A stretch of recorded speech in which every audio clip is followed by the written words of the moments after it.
নিজেদের প্রতিরক্ষার জন্য যুক্তরাষ্ট্র ও রাশিয়া সহ অন্যান্য ইউরোপীয় দেশগুলোর অস্ত্রের ওপর নির্ভরশীল মুসলিম বিশ্বের বেশিরভাগ দেশ। সেখানে উল্টো পথে হাঁটছে মুসলিম বিশ্বের অন্যতম শক্তিশালী দেশ তুরস্ক। আধুনিক যুদ্ধবিমান, মিসাইল ও যুদ্ধ ড্রোন তৈরি করে বেশ সুনাম কুড়াচ্ছে তারা। শুধু তাই নয়, তুরস্কের তৈরি আধুনিক যুদ্ধ সরঞ্জাম বিভিন্ন দেশের দৃষ্টি আকর্ষণ করছে, যার মধ্যে বায়রাক্তার TB3 ড্রোন অন্যতম। এবার তুরস্কের তৈরি এই ড্রোন কিনতে বেশ আগ্রহ দেখিয়েছেন ইতালির নৌবাহিনীর চিফ অব স্টাফ জিউসেপ বেরুত্তি বারগোত্তো।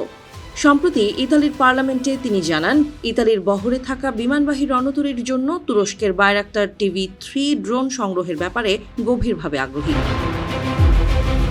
তুরস্কের TCG আনাদোলু রণতরী থেকে এই ড্রোনের সফল উড্ডয়নের ফুটেজ দেখান এই ইতালীয় নৌ কর্মকর্তা। তিনি বলেন, ইতালির অস্ত্র নির্মাতা কোম্পানি লিওনার্দো এবং তুরস্কের অস্ত্র নির্মাতা প্রতিষ্ঠান বায়াকারের মধ্যকার অংশীদারিত্ব চুক্তি রয়েছে।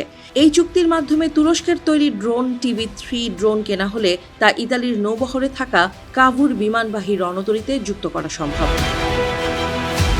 তিনি জানান, সঠিক মাত্রায় আয়োডিনযুক্ত ও বিশুদ্ধ লবণ নিশ্চিত করছি 1.5 যুগ ধরে ভালোবাসার নিড়ে। ACI পিওর সল্ট মেধা বিকাশে সাহায্য করে।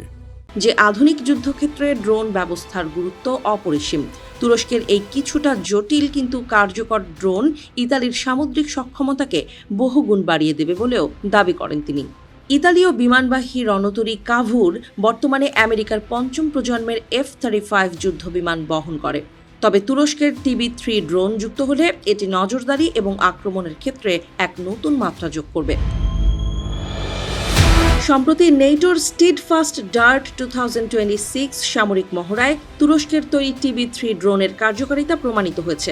বাল্টিক সাগরের তীব্র শীত ও হিমাঙ্কের নিচের তাপমাত্রায় ইউরোপীয় দেশগুলোর অনেক বিমান উড্ডয়ন করতে ব্যর্থ হচ্ছিল, কিন্তু তুরস্কের TB3 ড্রোনটি সম্পূর্ণ স্বয়ংক্রিয়ভাবে রণতরী থেকে উড্ডয়ন ও অবতরণ করে সবাইকে তাক লাগিয়ে দেয়। এছাড়া মহড়ার সময় এটি সফলভাবে লক্ষ্যবস্তুতে ক্ষেপণাস্ত্র হামলা চালিয়ে নিজের শ্রেষ্ঠত্ব প্রমাণ করেছে এই ড্রোন। ইন্দোনেশিয়া ইতোমধ্যে এই ড্রোনের প্রথম বিদেশি ক্রেতা হিসেবে নাম লিখিয়েছে। এখন ইতালিও সেই একই পথে হাঁটছে। প্রতিরক্ষা বিশ্লেষকদের মতে, ইউরোপীয় দেশগুলো গত কয়েক বছর ধরে বিমানবাহী রণতরীতে ব্যবহারযোগ্য ড্রোন তৈরির কথা বললেও তারা বাস্তবে তা এখনও কার্যকর করতে পারেনি। সেখানে তুরস্কের এই সাফল্য ইউরোপের জন্য একটি বড় বার্তা।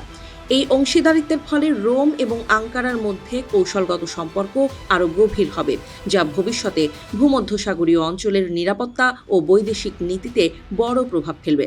তুরস্কের এই ড্রোন প্রযুক্তি বৈশ্বিক প্রতিরক্ষা বাজারের সমীকরণও বদলে দিতে পারে বলেও মনে করছেন তারা।